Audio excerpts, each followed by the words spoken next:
The Sabbath, okay. What day is the Sabbath? Sabbath is a Hebrew word that means 7. So if you go Sunday, Monday, Tuesday, Wednesday, Thursday, Friday, Saturday, right? It's the 7th day. Jesus is teaching in the synagogue on the Sabbath. Okay, very good. And he met a woman, right? What did he do for the woman? I don't know if that was one of your questions. I'm going to ask you that. What did he do for the woman? Did he say something to her? Did he touch her? Do you remember? Okay, so. Are you shy? Want to pass on that one? Okay. All right. Well, it's important that we know what he did for her. Somebody else want to tell us? He said something to her. I'll give you the answer. He said, well, first of all, she was stooped over. It said she had an infirmity. She was sick for a long time. And Jesus said, woman, you are loosed from your infirmity. And he came and he put his hands on her. And then what happened? Now you guys remember? What happened after that? Who's got it? Royce? What happened? Okay, it says she immediately stood up. And then she glorified God. Very good. Okay. Let's do a couple more questions, and then I'll tell you the rest of the story. What happened after Jesus healed her? She glorified God. She stood up straight. What did the other people do? What did the ruler of the synagogue say? Did he say, yay, good job, she's healed now? Did he glorify God or not? You guys remember? Do you remember? Yeah, it says he became indignant, which means he got kind of snippy and mad, and he told the people, like, there are 6 days. Remember we said the 7th day was the Sabbath day? Let's talk about the Sabbath for 1 second, because that's really important. According to what God told Moses, and in his law, his people are supposed to work 6 days only. You work, you work, you work, you work, you work, you work, and on the 7th day, you don't work, right? You're supposed to take a break from working. So that was the law. It's called the Sabbath. It's what God gave to Moses, and he taught the people. So the ruler of the synagogue got mad, and he told the people, come in on any of those 6 days, but you can't come in on the Sabbath to be healed. Right, so it says he became indignant. Then what did Jesus say to him? Did he say, oh, you're right, I'm sorry, I broke the rule? What did he say? He called him something, right? You're on a roll. Go ahead. Hypocrite, right? That's when you say one thing and you do another. Or you're not true to what you believe. You say you believe something, but your actions do otherwise. So he called him a hypocrite. And he said, don't all of you take out your ass or your ox from the stable and you water them when they need water on the Sabbath? So he was comparing what he did. Jesus was comparing what he did to what a shepherd does to take care of his flock. When it needs water, you do that. So maybe it's not work, like God told us not to do on the Sabbath, but maybe it's something else. And then he said, ought not this daughter of Abraham, right, who had been sick for 18 years, and then he says something really powerful. He doesn't just say she'd been sick. He said somebody bound her. You know who he said bound her? Who was binding this woman? Who was it? Whom Satan bound. For how long? 18 years. Shouldn't she be loosed from her bond on the Sabbath? And then when the people heard it, Jesus' adversaries, the ones who were opposed to him, are all put to shame, and then they glorify him for the wonderful things that he did. So that's the story. That's the story. I want to point out a couple of things that are really important there for us to learn from. In the Gospel of Luke, we hear about lots of healings. Right? Last Sunday we heard about a blind person. And do you remember that blind person cried out to Jesus and said, Lord, have mercy on me? And we have lepers that stand off afar and they say, Lord, have mercy. They cry out to Jesus. They ask him something. Did this woman say anything to Jesus today? She did not. He saw her and he said, woman, you are loosed from your infirmity.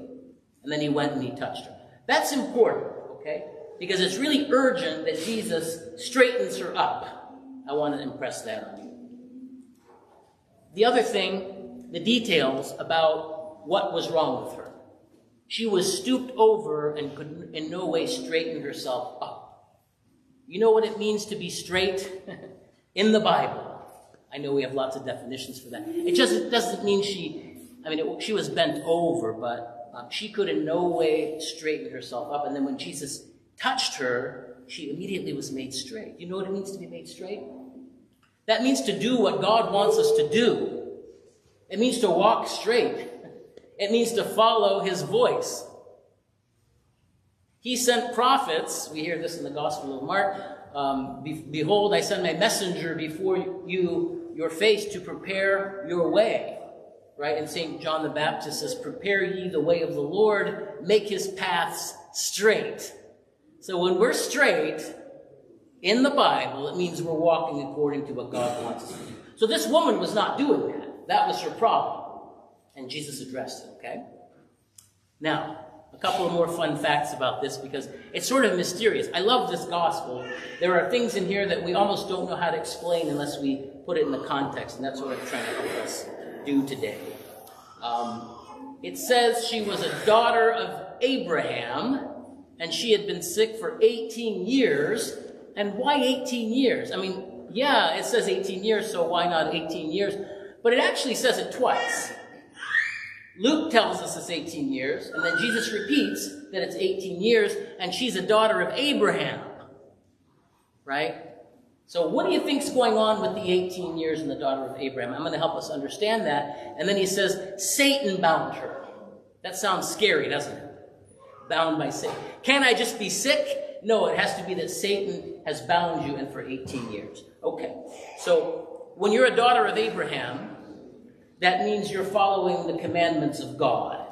That means you're a son of the promise. Remember, Abraham had the faith, and he believed God, and he was called righteous. And then what did God do for Abraham's descendants? The sons of Israel. He took them out of Egypt. He brought them out of slavery in Egypt.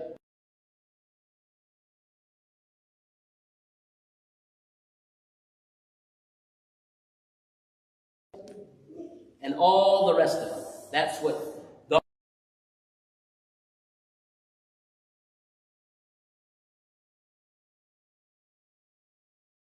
earth to inherit, and he took them through the desert, and they were in the desert for 42 years, and they finally arrived in the land. They crossed the Jordan, and right before they crossed, he gave them that land.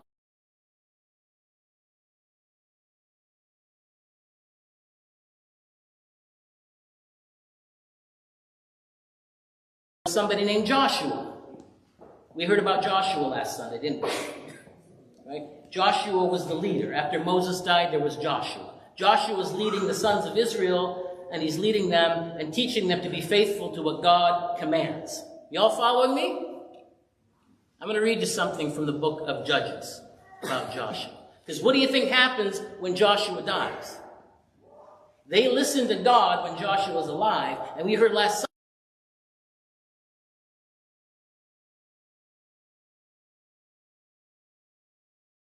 the walls to fall by themselves. God did that for them. They were obedient.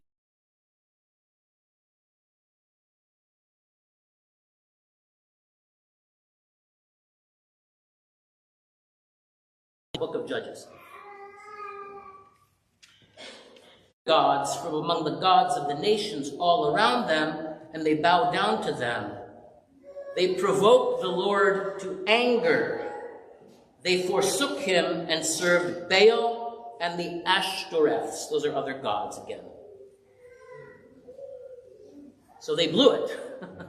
Right? How do you think God's going to react? What do you think the Lord's going to do? He's going to be mad. I'm telling you, he's going to be mad. I'll just read it. And the Lord was enraged with anger at Israel. So he delivered them into the hands of plunderers who ravaged them and sold them into the hands of their enemies all around. As a result, they could no longer stand before their enemies. Whenever they went out, the hand of the Lord was against them for calamity, as the Lord had spoken and as the Lord had sworn to them. He greatly distressed them. The Lord made it hard for the sons of Israel because they didn't listen to him.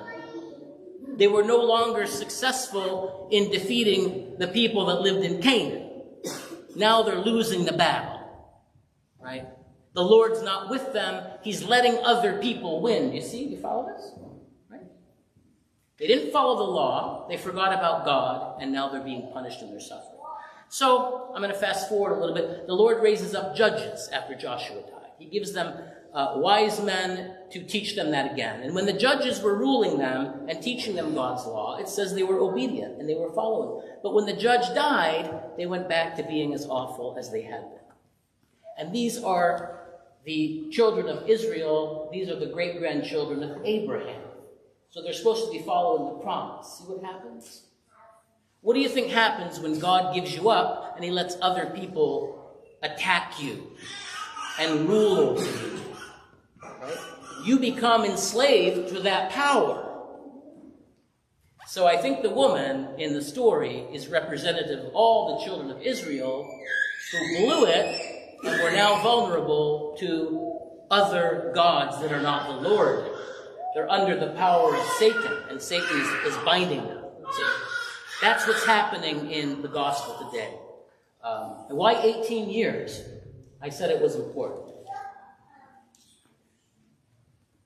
Read a little bit more. This is after the judges, after one, after another. They rule, people obey, they die, they go back to their wicked ways. And then it says, and the sons of Israel did evil before the Lord, so the Lord strengthened Eglon, king of Moab, against Israel, because they had done evil in the sight of the Lord. See, it's repeated twice. This is really bad. And he gathered to himself all the sons of Ammon and Amalek, and went and struck Israel, and took possession of the city of palms. So the sons of Israel served Eglon, king of Moab, for 18 years. See, in the story, there's an 18-year period that's described in the book of Judges, where this foreign king is in control. So you think that's related to the woman being bent over and not being able to act properly or walk straight for 18 years?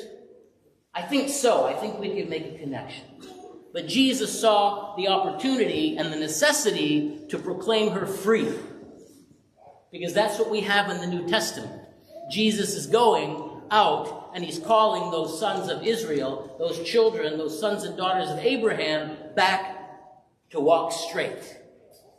They've been bound by Satan for too long, and 18 years could be symbolic. It could be a reference to the judge's story. I think it is, but he calls it out. Woman, you are loosed from your infirmity, and she's able to stand up and walk straight. Okay. Do you guys have any questions about that? Did you follow what I was telling you? God speaks. He gives a law. We have to listen. We have life. It's like feeding an animal and taking them to water so that they can survive. He cares for us like a shepherd. When we don't listen to him and we wander astray, we can't find where the water is, and we'll die. If we're in the desert, we're going to get attacked by predators. So we have to stay with the flock. We have to listen to his voice. And when we don't listen to his voice and we do our own thing, sometimes God says, okay, I'll let him wander and see what happens. And it's not good, right? Bound by Satan, 18 years under a foreign king. But God doesn't forget about us, because Jesus is taking care of that in the gospel today. He finds her and he raises her up and he calls her to himself, not only teaching her God's ways on the Sabbath in the synagogue, because that's what you do. You take the day off on the Sabbath so you can hear the instruction. We want to make sure we know that too. The Sabbath is not just a day to watch football or not work or take it easy. God ordained it so that we can pay attention to and really focus on what he says. So you work, and then you don't work, but on that day you really pay attention to the words. So Jesus was doing that thing on the Sabbath, teaching them. But he also put his hands on her and told her to be free from her infirmity, and immediately she stood up and glorified God. It also says, when it describes her sickness, that she could in no way raise herself up.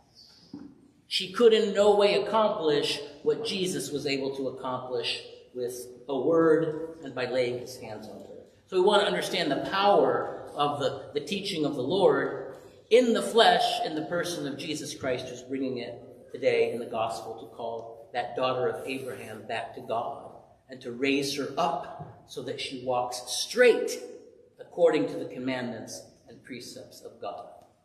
Claiming her as a daughter of Abraham, as a daughter of the promise, as one who walks by faith, who hears like Abraham heard and believes and is accounted righteousness because of it, and not just believes in his head or in his mind or with a feeling, but he actually walks according to what the commandments say. God says it, and then you act according to as if what he said is so.